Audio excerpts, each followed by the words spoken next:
de forma geral, um homem, ou mesmo um sistema,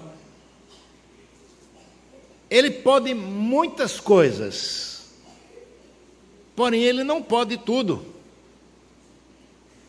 E eu digo isso fazendo um paralelo com a morte. Isso se aplica à morte. Sabe por quê? Porque a morte, ela tem sim o poder de acabar com a vida. Aliás, o apóstolo Paulo vai dizer que é o último inimigo a ser vencido. Mas a morte não tem todo o poder, inclusive o poder de manter os cristãos na sepultura. Já pararam para pensar que coisa maravilhosa? Ela pode tudo, mas ela não pode nos manter eternamente na sepultura. O Deus Todo-Poderoso e Soberano Senhor do Universo, Ele ressuscitará os cristãos dentre os mortos.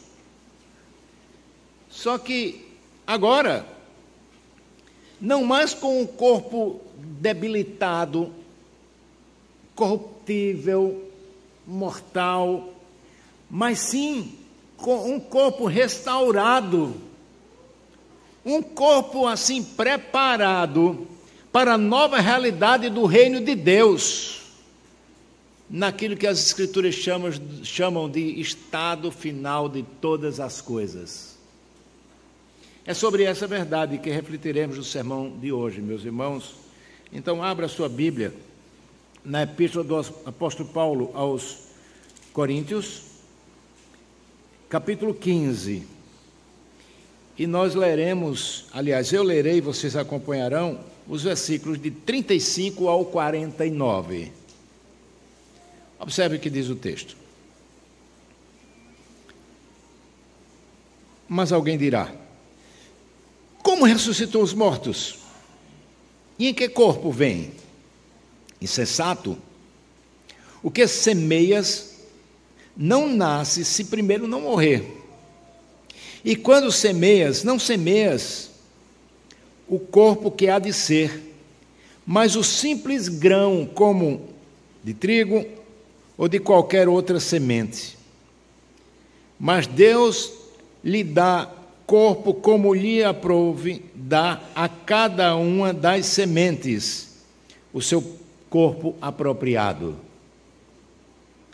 Nem toda carne é a mesma, porém, uma é a carne dos homens, outra dos animais, outra das aves e outra a dos peixes. Também há corpos celestiais e corpos terrestres. E, sem dúvida,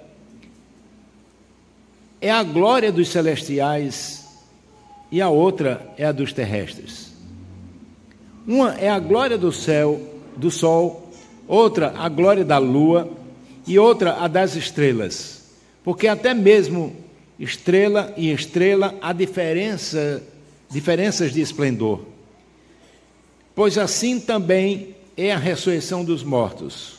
Semeia-se o corpo da corrupção, ressuscita na incorrupção. Semeia-se em desonra, ressuscita em glória. Semeia-se em fraqueza, ressuscita em poder. Semeia-se o corpo natural, ressuscita o corpo espiritual. Se há corpo natural, há também corpo espiritual. Pois assim está escrito: o primeiro homem, Adão, foi feito alma vivente. O último Adão, porém, é espírito vivificante. Mas não é o primeiro o espiritual, e sim o natural, depois o espiritual. O primeiro homem formado da terra é terreno, o segundo homem é do céu. Como foi o primeiro homem, o terreno, tais também os demais homens terrenos. E como é o homem celestial, tais também os celestiais. E assim como trouxemos a imagem do que é terreno, devemos trazer também a imagem do celestial. Vamos orar. Senhor, te pedimos que o Senhor tenha misericórdia de nós e que o Senhor nos faça entender a sua palavra pelo teu Santo Espírito, iluminando as nossas mentes, os nossos corações, para que possamos entender e, entendendo, possamos aplicar em nossas vidas, nos tornando não meramente ouvintes, mas praticantes da tua palavra. É o que pedimos em nome de Jesus. Amém. Meus irmãos, nessa sessão, dos versículos 35 até o 49, nessa perícope, como é chamado, o apóstolo Paulo responde, então, a algumas objeções que alguns irmãos da igreja de Corinto tinham. Eles rejeitavam, ou por não compreender, ou sei lá, por qualquer outra coisa, eles não queriam aceitar o que aconteceria com o fim, ou no final de todas as coisas. Devemos observar que o apóstolo então vai recorrer a algumas analogias da agricultura, né? Nós falamos isso para a criançada aqui. Ele vai comparar a morte do corpo à semente que precisa morrer para poder dar vida. E é interessante nós pensarmos nisso, porque numa semente como essa de feijão, que não é tropeiro, mas é feijão verde, né? Feijão de forma diferente, aqui estão contidas todas as informações genéticas dessa planta. Se você plantar o feijão, ele vai nascer feijão, ele não vai nascer outra coisa, mas vai nascer feijão. Mas é necessário que seja plantado no solo, para que ela morra, e morrendo ela vai dar vida. E o apóstolo Paulo também estabelece esse paralelo com as nossas vidas. E ele vai utilizar-se também de um paralelo antitético para descrever a diferença do corpo terreno que recebemos no nascimento físico, do corpo espiritual que nos será dado quando tivermos no estado de glória. Duas coisas bem diferentes.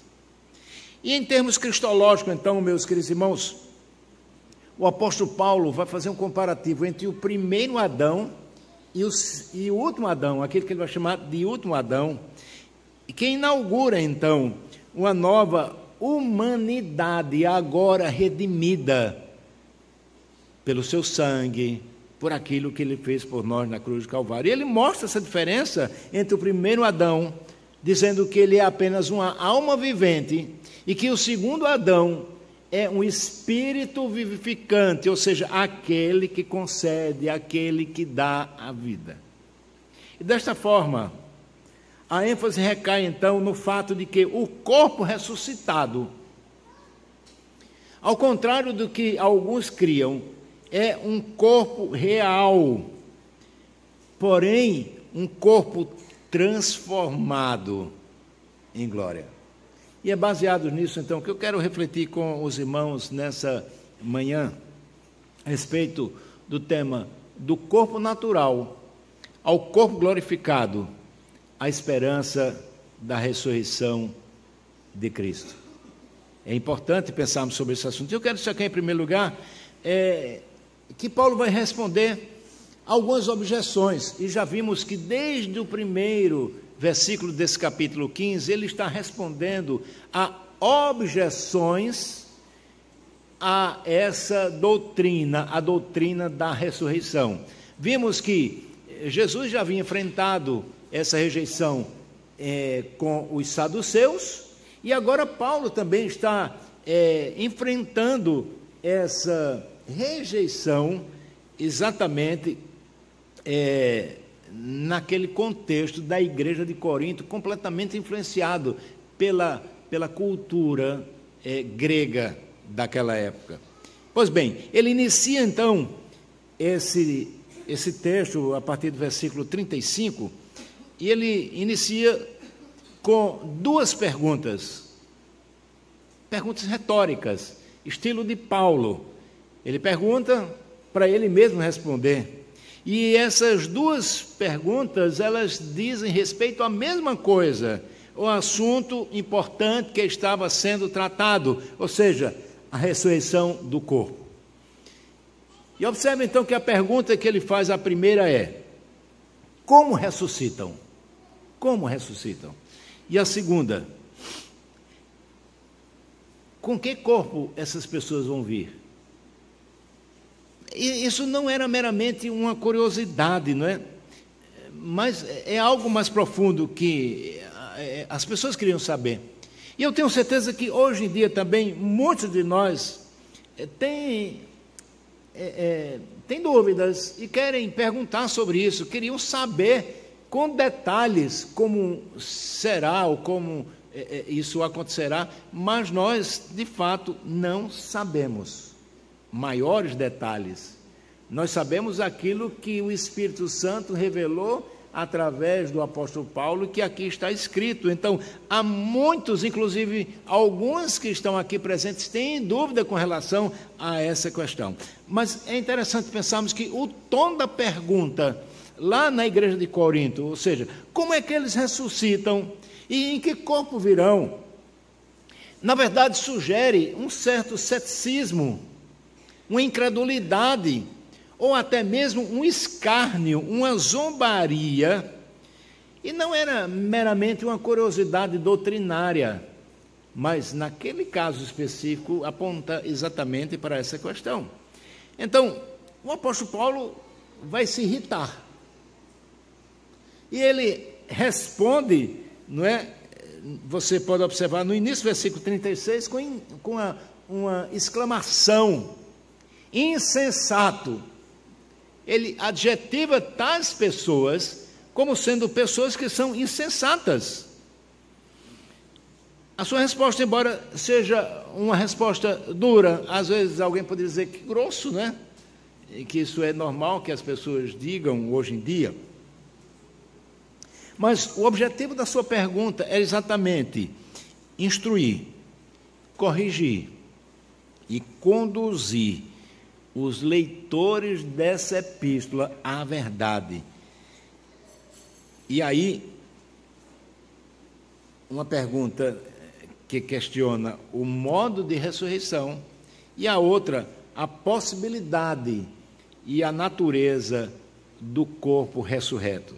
Então, mesmo depois daquele talvez mal-estar causado pela sua exclamação tão forte, o apóstolo vai então argumentar pacientemente, explicando a ressurreição e utilizando de analogia agrícola. Ele fala de uma semente qualquer, aqui no caso ele fala de trigo, né? Ou qualquer outra semente, que carrega em si todas as informações genéticas da planta, mas que ela não vai brotar se ela não for sepultada, semeada, isto é, para gerar uma nova planta, essas sementes teriam que ser sepultadas, e aí elas gerariam novas sementes, que gerariam novas plantas. Assim também, meus queridos irmãos, acontece na ressurreição do corpo. Ela vai acontecer no último dia. Deus reconstituirá o corpo de cada crente, independentemente do estado em que ele se encontra já. Talvez nem exista mais os cabelos, as unhas, que dizem que são as últimas coisas que ficam, né? Os ossos ou qualquer outra coisa. Seja essa pessoa sepultada, que é o que os cristãos fazem, eles sepultam, ou sejam pessoas que sejam cremadas, como alguns fazem, não é? Destruindo essa perspectiva cristã do sepultamento, não é? Ou quem sabe, alguém que sofreu um naufrágio, está no fundo do oceano e nós não temos mais nem informações sobre ela. Lembra de Ulisses Guimarães? Morreu e até hoje não foi achado. Não é? Então, outras coisas mais, ou alguém que foi queimado, reduzido ao pó.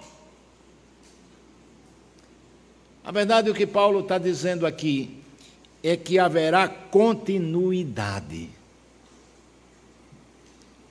Continuidade, ou seja, é o mesmo corpo que hoje conhecemos, mas de uma forma tal, por conta do poder de Deus, que agora será plenamente glorificado e unido novamente à alma, formando a totalidade do ser humano. É Deus quem dará a forma que lhe aprouver. O texto nos diz aqui em relação às sementes, né?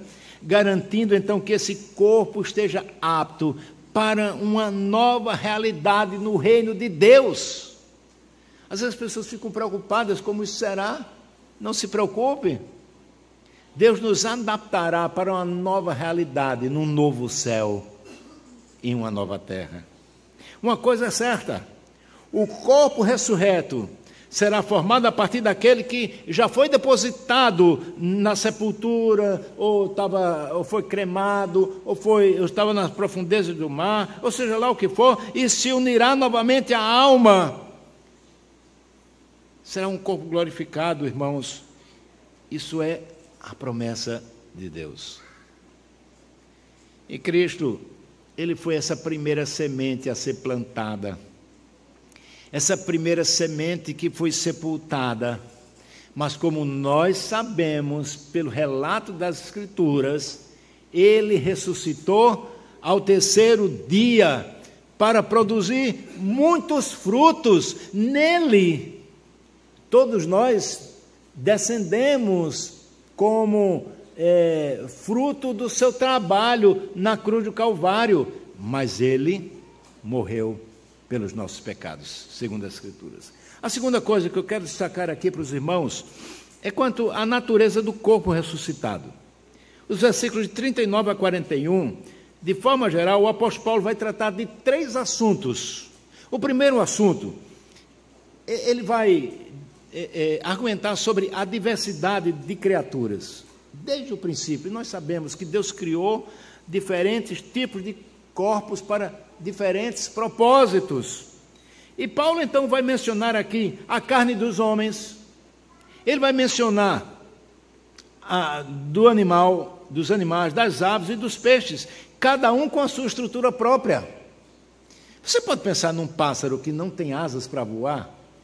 Não. Você pode pensar num peixe que não nada? Você pode pensar nos animais selváticos, da forma como eles vivem, se eles não tivessem aquela estrutura, e pensar no homem, não é? Com a estrutura que nós temos, criados então, conforme Gênesis 1, 26 até o 28, para dominar sobre a criação. Tudo isso vem plano de Deus, mas devido à queda, todas essas questões são exercidas numa limitação, por conta do pecado, de uma forma imperfeita. Mas haverá um dia, na consumação, que Cristo subjugará todas as coisas. O segundo assunto que ele fala então nesses versículos é que ele vai tratar sobre corpos celestiais e corpos terrestres. Paulo menciona que existem esses corpos terrestres como os nossos e corpos celestiais como os dos astros, cada um cumprindo também o seu propósito para o qual foi criado, e cada um possuindo o seu próprio esplendor, a sua função. Nada no universo foi criado sem propósito, até a nojenta barata. Ela tem um propósito. Terceiro assunto que ele trata aqui é que é discussão entre algumas pessoas a distinção de glória. O versículo 41, Paulo vai destacar o sol, a lua e as estrelas, possuindo fulgores glórias diferentes, cada um refulge com o fulgor próprio. E nós sabemos que o Sol é uma estrela apenas de quinta grandeza. Então imagine o brilho, o fulgor das demais estrelas. Então, isso é o que ele faz, são esses três assuntos, mas a partir daí ele apresenta 4 contrastes que vai diferenciar o corpo presente do corpo futuro. E siga comigo, o primeiro contraste é exatamente a corrupção. E aqui a corrupção não é somente o aspecto de alguém comprar o outro para fazer alguma coisa errada, que infelizmente no nosso país é o que acontece. Homens roubando a nação, roubando os velhinhos como eu, aposentados do INSS, né? Não é meramente isso, mas ele está falando aqui corrupção no sentido de que o corpo atual está sujeito à decomposição. Então ele vai dizer, fazer comparativo entre aquilo que é corrupto e aquilo que é incorrupto. O corpo futuro está livre dessas limitações. Eu costumo dizer isso, né, usando meu exemplo. Eu vou voltar a ter os meus cabelos. Eu vou perder a minha barriga, vou ficar esbelto, vou ficar forte como Pablo. Pois bem, é isso que o texto nos fala, mas tem um segundo contraste, são 4. Ele vai falar daquilo que é desonra e que se transformará em glória. Ou seja, o corpo presente carrega as marcas da queda. Meus irmãos, os efeitos da queda de Adão, o pecado de Adão foram devastadores. Não se iludam. Há uma teologia baseada no pensamento de Tomás de Aquino, que é chamado uma teologia tomista, que vai falar a respeito de que a queda, ela causou um grande problema para a humanidade, mas o homem ainda está lá meio morto. Mas não, a verdade é que o homem está morto nos seus delitos e pecados. A Bíblia diz: não há um justo, nenhum sequer, ninguém que busque a Deus. Então, esse é o corpo da desonra. Mas o corpo futuro será revestido com uma glória indizível. Lembram, criançadas, que eu falei para vocês a respeito de Jesus? Se colocar no meio dos discípulos, pois bem, nós teremos um corpo semelhante ao dele. Terceiro contraste, o contraste da fraqueza e do poder. O corpo atual, ele é limitado, ele é frágil, mas o corpo ressuscitado, ele é pleno de vigor. Nós não precisaremos de tomar os energéticos de hoje em dia, as vitaminas ou qualquer outra coisa, porque nós seremos plenos de vigor. Essa é a promessa do Senhor. E o quarto contraste, o corpo natural é diferente do corpo espiritual. O corpo presente, ele é animado pela vida natural, mas o corpo futuro será espiritual, será glorificado, totalmente adequado para a eternidade.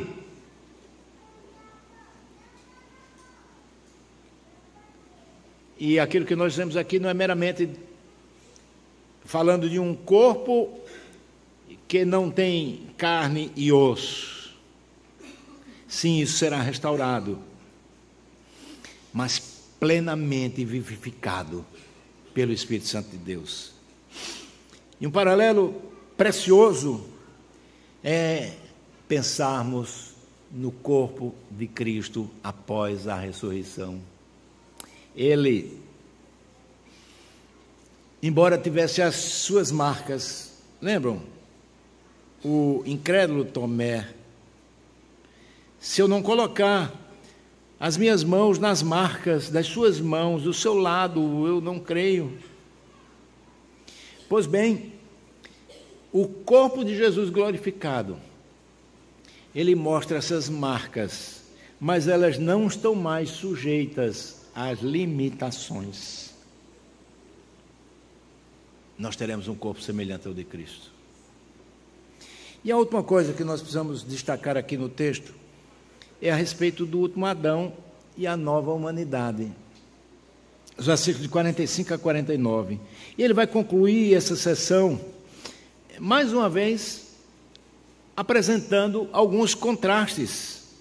Agora são contrastes teológicos e antropológicos, mas eles vão assim reforçar a esperança escatológica, que começa exatamente com a ressurreição de Cristo ao terceiro dia, segundo as Escrituras. O primeiro contraste que ele apresenta aqui dos versículos 45 a 49. De um lado, ele apresenta Adão, o primeiro homem, a primeira alma vivente. E do outro lado, ele coloca o último Adão, ou seja, o próprio Jesus Cristo, como sendo o Espírito vivificante. Que diferença! No antigo Adão, ele desobedece. O novo e último Adão, ele obedece de forma ativa e de forma passiva. O primeiro Adão peca, e por ele todos igualmente também caem, estão sujeitos ao pecado, sujeitos à morte. Lembram Romanos 5, versículo 12? Assim como por um só homem entrou o pecado no mundo, e pelo pecado a morte, assim a morte passou a todos os homens, porque todos pecaram. Então, nesse primeiro Adão, todos nós morremos. O homem natural, ele está morto dos seus delitos e pecados. Já o segundo Adão, o verbo encarnado de Deus, que ressuscitou ao terceiro dia, segundo as Escrituras, ele agora está exaltado nos céus, em glória, assentado à direita de Deus Pai, intercedendo por nós. Ele é a fonte, meus irmãos e amigos, da vida. Não apenas vive, mas ele dá vida. E por ele, todos nós somos vivificados. E também por ele, ressuscitaremos no último dia. O segundo contraste que ele faz aqui nesses versículos, ele apresenta o homem natural sujeito à queda, o homem espiritual renovado em Cristo e aguardando a ressurreição do corpo. Então, o homem renovado, aquele que já passou pelo novo nascimento, espera urgentemente por esse dia, por essa ressurreição. Não se desespera com a morte do corpo físico. O terceiro contraste, ele destaca a natureza do homem terreno, formado do pó, e do homem natural, cuja origem está no poder do Espírito Santo. E o quarto aponta para a imagem do terreno, carregado dos pecados, da natureza pecaminosa, em contraste com a imagem daquilo que será celestial. Aqui eu lembro, meus irmãos, Deus, Cristo, através da sua obra, nos libertou da escravidão do pecado. Na nossa vida, então, paulatinamente, nós, agora habilitados pelo Espírito Santo de Deus, nos livraremos do poder do pecado, no sentido de nos fazer servir como escravos, que não mais somos escravos. Mas aqui na ressurreição, nós seremos conformados à imagem de Cristo e seremos então libertos da presença do pecado. O pecado não mais estará nos nossos corpos. Não haverá mais possibilidade de errarmos, porque se Deus deixasse, nós iríamos fazer a mesma coisa de Adão. mas no céu, ou no novo céu e na nova terra, nós seremos completamente restaurados. Assim, a nossa união com Cristo nos garante que seremos plenamente conformados à imagem gloriosa de Cristo na cruz. Algumas aplicações que eu quero fazer para vocês a partir desse texto. Meus irmãos, por mais que nós soframos nesse mundo, e eu sei que alguns sofrem mais, alguns sofrem menos, mas por mais que nós soframos, nós precisamos ter a consciência de que todo sofrimento é temporário. Eu sei que quando a gente passa por ele parece eterno, não é? A gente lembra de Vinícius de Moraes, né? Seja eterno enquanto dure. Às vezes ele é tão intenso que parece que não vai ter fim, mas eu quero trazer essa palavra para você: o sofrimento vai ter fim. As nossas limitações, elas findarão. Deus nos dará novo corpo glorificado na volta do Senhor Jesus Cristo. Isso é motivo de esperança diante do sofrimento que nós enfrentamos. Lembre-se da promessa. A promessa. A segunda lição. Presta atenção aqui, meus irmãos. Se sabemos que no último dia nós seremos conformados à imagem de Cristo, semelhantes à imagem de Cristo, nós teremos esse corpo muito parecido. Então, como novas criaturas que somos, nós devemos viver de acordo com o Evangelho do Senhor. Nós precisamos viver da forma como Ele quer que nós vivamos, porque Ele nos chamou das trevas para a luz para vivermos em novidade de vida. Então nós devemos buscar a santificação. A Bíblia nos ensina isso, antecipando desde já assim a nossa realidade futura. Afinal de contas, o autor da Epístola aos Hebreus, no capítulo 12, versículo 14, ele vai dizer: segui a paz com todos e a santificação, sem a qual ninguém verá a Deus. Terceira lição. Trago uma palavra de consolo para aqueles que estão enlutados. Para aqueles que perderam seus entes queridos recentemente, ou há muito tempo. Eu quero mais uma vez lembrar a vocês que a morte não é o fim. Para aqueles que estão em Cristo. Eles morreram em Cristo, eles foram sepultados, ou sofreram por alguma coisa, desapareceram os seus corpos no mar, ou qualquer outra coisa, mas eles ressuscitarão para a vida eterna. Isso é aquilo que eu chamo de bendita esperança, que nós devemos ter a despeito de perdermos os nossos familiares. E a quarta e última lição diz respeito à evangelização.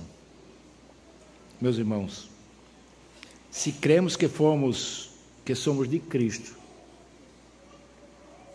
e vivemos na esperança da nossa ressurreição,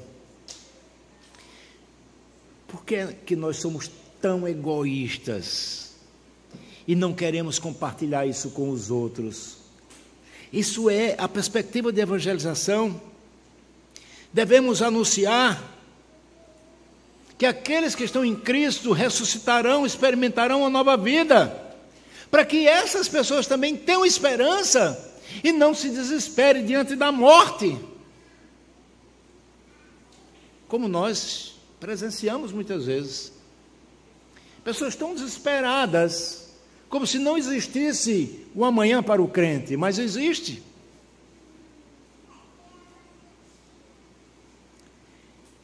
Então, se você quer evangelizar, eu quero desafiar você a se alistar no exército, na infantaria, para o fronte da batalha. Quero desafiar você a participar do Minha Cidade para Cristo. Aquele treinamento de evangelismo que nós demos aqui. Procure uma outra pessoa para formar dupla com você, a fim de que você possa evangelizar. Lembre-se que essa ideia de duplas não é uma coisa do mundo, mas foi algo utilizado por Jesus quando enviou aqueles 70 de 2 em 2. É uma estratégia sugerida por Jesus. Então, se você quer evangelizar alguém com outra pessoa, você então forma essas duplas, se inscreva no link que já está à disposição dos irmãos nos grupos da igreja. Então você vai lá, clica e você vai procurar outra pessoa, vocês vão formar uma dupla e vocês vão evangelizar. Se você tem dúvida, procure a irmã Nádila, procure a irmã Maciele ou procure a mim mesmo para obter esses detalhes. Eu quero então aqui desafiar, eu preciso de 20 irmãos para esse desafio, 20 irmãos que vão formar duplas, então serão 10 duplas, e que vocês então começarão orando por alguém, vocês vão sugerir uma lista de 4 pessoas apenas, vocês trabalharão para evangelizar 4 pessoas, e aí você vai sentir a diferença, você vai ver como nós cresceremos para a honra e para a glória de Deus. Se você não fez o treinamento, muita gente aqui não fez, você também deve se inscrever, porque eu vou dar um treinamento antes para você que não fez, e aí você vai poder participar, capacitado para exercício desse trabalho. Então, vamos compartilhar essa bendita esperança da ressurreição do corpo.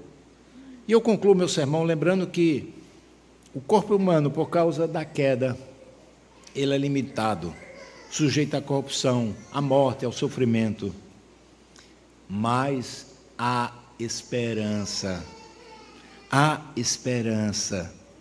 Cristo morreu pelos nossos pecados, mas ressuscitou ao 3º dia, sendo uma garantia de que nós ressuscitaremos também.